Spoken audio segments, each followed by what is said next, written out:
नमस्कार साथियों, आज हम दो इंपॉर्टेंट टॉपिक पे बात करेंगे। कंपनी आपको सैलरी नहीं देखी है, झक मार के कंपनी को सैलरी देनी पड़ेगी। जी हाँ, दुबई वे के लेबर लॉ है, उसमें संशोधन किया गया है। कौन सी कंपनी पे ये बात लागू होती है, कितने समय में सैलरी देनी होती है, अगर कंपनी सैलरी नहीं देती है तो उसके ऊपर आप क्या कार्रवाई कर सकते हैं, अगर कंपनी तनख्वाह नहीं दे तो क्या प्रोसेस है कि कंपनी की इस पूरा सिस्टम की वाट लग सकती है। लेकिन इन चीज़ों का आपको पता होना जरूरी है। आगे हम बात करेंगे कि कंपनी में आप जाते हैं, 6 महीने से पहले आप जॉब छोड़ना चाहते हैं, इंडिया आना चाहते हैं, या फिर 6 महीने से पहले 3 महीने के अंदर अंदर आप कंपनी छोड़ के घर आना चाहते हैं, या फिर दूसरी कंपनी में जॉब करना चाहते हैं। तो इस मैटर में क्या होगा, उस दोनों टॉपिक पे, इंपॉर्टेंट टॉपिक पे हम बात करेंगे। मैन आपकी सैलरी है, मैन आपका जॉब है, सबसे इंपॉर्टेंट दोनों टॉपिक आपके लिए हैं। अगर ये वीडियो आप देख लेंगे तो मुझे नहीं लगता कहीं आपको फंसने की ज़रूरत पड़ेगी। पूरी जानकारी मैं इस वीडियो में 100% इन्फॉर्मेशन दूंगा सही तरीके से। वीडियो पूरा देखिएगा, अच्छा लगे तो लाइक शेयर करिएगा, चैनल जरूर सब्सक्राइब करके बेल आइकन ऑन कर लीजिएगा। भाई फेसबुक पेज वाले पेज को फॉलो करके रखिएगा ताकि हर रोज़ आपको विदेश से रिलेटेड नई नई अपडेट मिलती रहे। तो चलिए शुरुआत कर लेते हैं। सबसे पहले बात कर लेते हैं, अगर कंपनी आपको तनख्वाह नहीं दे तो आपको क्या करना चाहिए। कंपनी को झक मार के सैलरी देनी पड़ेगी। देखिए, कानून बना था, आपको पता है, फरवरी 2022 में। उसमें साफ साफ ये प्रावधान किया गया है कि मोहरे मानव संसाधन मंत्रालय और अमीरात मंत्रालय अपना उनका जो डेटाबेस है, जिनमें कंपनियों को रजिस्ट्रेशन होता है, कंपनियों का उसमें रजिस्ट्रेशन किया जाता है, वहाँ पे पूरी डिटेल होती है कंपनियों की। उनको फील्ड में जाकर के इलेक्ट्रॉनिक मॉनिटरिंग करके या कैसे भी करके, जी हाँ, उनको बोलने के बावजूद मंत्रालय का आदेश कंपनी नहीं मानती तो कंपनी को रिमाइंडर भेजा जाएगा, उनको नोटिफिकेशन दिया जाएगा।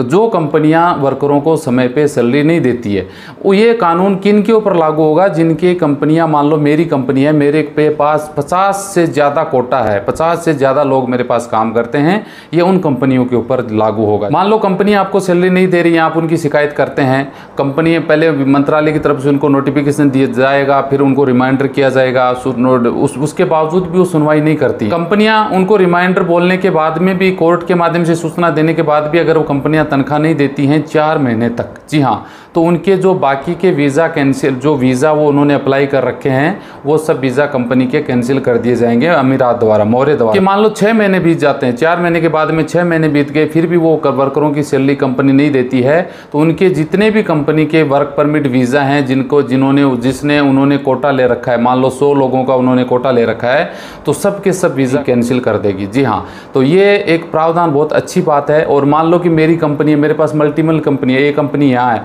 यहाँ पर भी मेरे वर्कर रो रहे हैं, उनको मैं तनख्वाह नहीं दे रहा हूँ, और तो जब मेरे ऊपर कार्रवाई होगी, मेरे वीज़ा कैंसिल होंगे, तो मेरी और कंपनियाँ ना, उनके ऊपर भी कार्रवाई की जाएगी। क्योंकि अगर मैं इस कंपनी में आपको तनख्वाह नहीं दे रहा हूँ तो हो सकता है मैं अगले लोगों को भी फिर ऐसे रुला रहूँगा, उनके साथ भी ऐसे ही कर रहा हूँगा, तो उसके लिए उसके ऊपर भी उनके खिलाफ में कार्रवाई की जाएगी। और कंपनी को 6 महीने के बाद में उसी कानून को दोबारा तोड़ने के लिए टियर 3 में डाल दिया जाएगा, यानी निम्न कैटेगरी की कंपनी में उसको डाल दिया जाएगा, जिसकी कोई वैल्यू नहीं होगी, बैंक वगैरह करप्ट मानती है, जिसको कोई लोन नहीं मिलता और कोई उसकी वैल्यू नहीं होती है। सेम कंडीशन, जैसे गांव में दारू पी के लोग पड़े रहते हैं ना, उनकी कितनी वैल्यू होती है, सेम कंडीशन ऐसी हो जाएगी। तो आपके साथ अगर कंपनियां प्रॉब्लम क्रिएट करती हैं तो आप 100% इनकी शिकायत कर सकते हैं। ये प्रोसेस होगा कंपनी को डाउन ग्रोथ करने का, कंपनी को फिर सैलरी देनी पड़ेगी। आगे हम बात कर लेते हैं कि यूएई सरकार का जो नया लेबर लॉ बना था 2021 में, जो कानून बना था, जिसमें सैलरी जॉब से रिलेटेड कंपनियां आप छोड़ देते थे। जी हाँ, उसके पहले कंपनियां आपको भी ऐसे ही निकाल देती थी। कंपनियां, मान लो कि आप मेरे पास काम कर रहे हैं, मुझे प्रॉब्लम हुई, मैंने बोला आउट,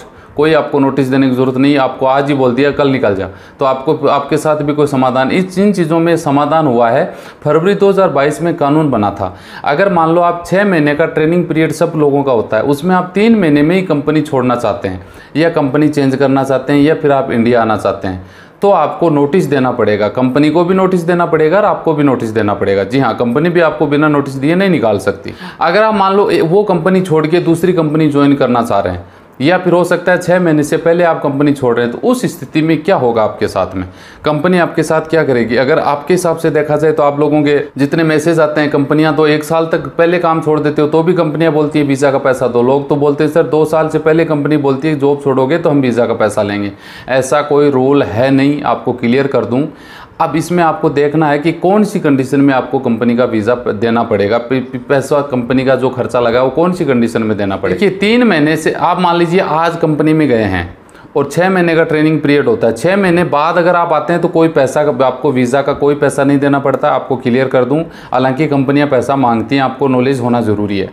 आप मान लीजिए आज गए हैं कंपनी में 3 महीने से पहले आप कंपनी छोड़ के अगर आप दूसरी कंपनी में जाना चाहते हैं, सपोज करिए आप दूसरी कंपनी में जाना चाहते हैं, तो आपको कंपनी को 14 दिन का शॉर्ट नोटिस देना होगा। और हो सकता है कि आप मान लो इस कंपनी को, मेरे वाली कंपनी को छोड़ के दूसरी कंपनी में जा रहे हैं, तो मैं उस कंपनी से मेरा वीज़ा की जो लागत है वो वसूलने का हकदार रखता हूँ। मैं चाहूँ तो वसूल सकता हूँ, क्योंकि आपका मैंने वीज़ा लगाया यार, आपके ऊपर 5,000-6,000 दराम मैंने खर्च किए, तो पैसा तो लगा है। आपका मैंने आज वीज़ा लगा के दिया, आप तो 2 महीने बाद बोल दो कि मैं तो नहीं रहूँगा, तो पैसा तो लगेगा ना, कब मेरा तो लग गया, तो मैं अगली कंपनी से वो पैसा वसूलने का हकदार होता हूँ।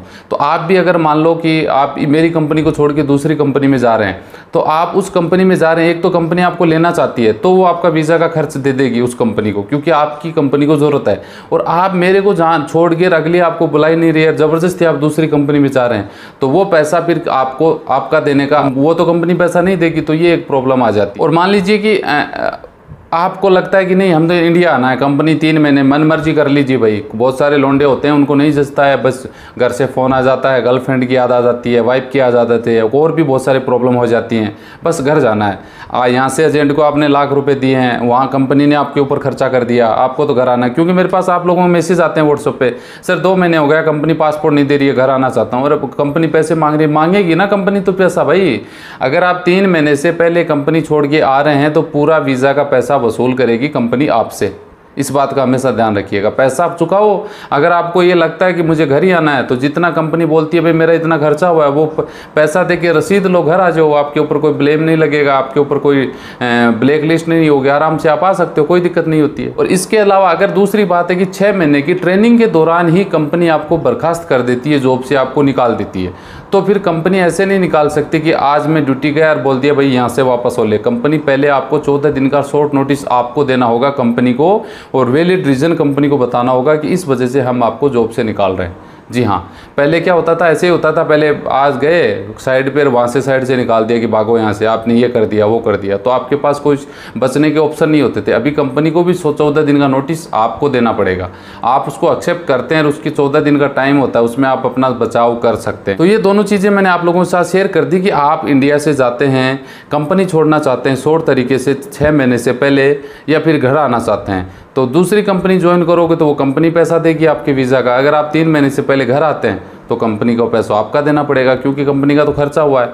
और हाँ, 6 महीने के बाद अगर आप आते हैं तो आपको कोई पैसा देने की ज़रूरत नहीं है, ये बाकायदा ये भी कानून में लिखा है। 6 महीने तक जॉब करने के बाद अगर आप आते हैं तो आपको एक भी वीज़ा का पैसा देने की ज़रूरत नहीं है। तो ये बातें दोनों आपको समझ में आ गई होगी साथियों। वीडियो अच्छा लगे तो लाइक शेयर करिए। मिलते हैं नेक्स्ट वीडियो में अच्छी जानकारी के साथ। जय हिंद, जय भारत।